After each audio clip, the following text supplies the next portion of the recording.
Welcome to Blizzard Fire. We hope this video helps fire up your solution. In this video, I will explain how to make sketch drawing easily. First, gather your essential materials such as a few pencils, some paper, and a good eraser. Find a comfortable and well-lit space where you can focus without distractions. Begin by practicing simple shapes like circles, squares, and triangles, along with straight and curved lines.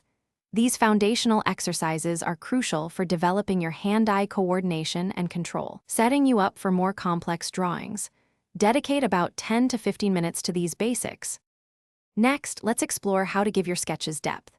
Pay close attention to how objects exist in 3 dimensions, not just as flat images.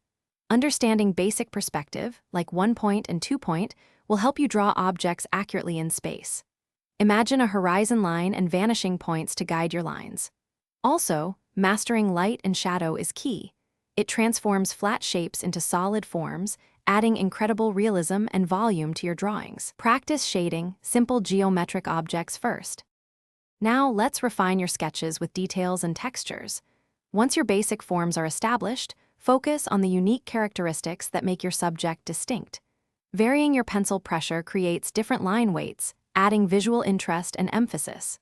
Explore techniques like cross-hatching, using intersecting lines for shading, or stippling, which uses dots to build up tone and texture. These methods will bring your drawings to life, giving them a rich, tactile quality and a professional finish. Finally, the most important step is consistent practice.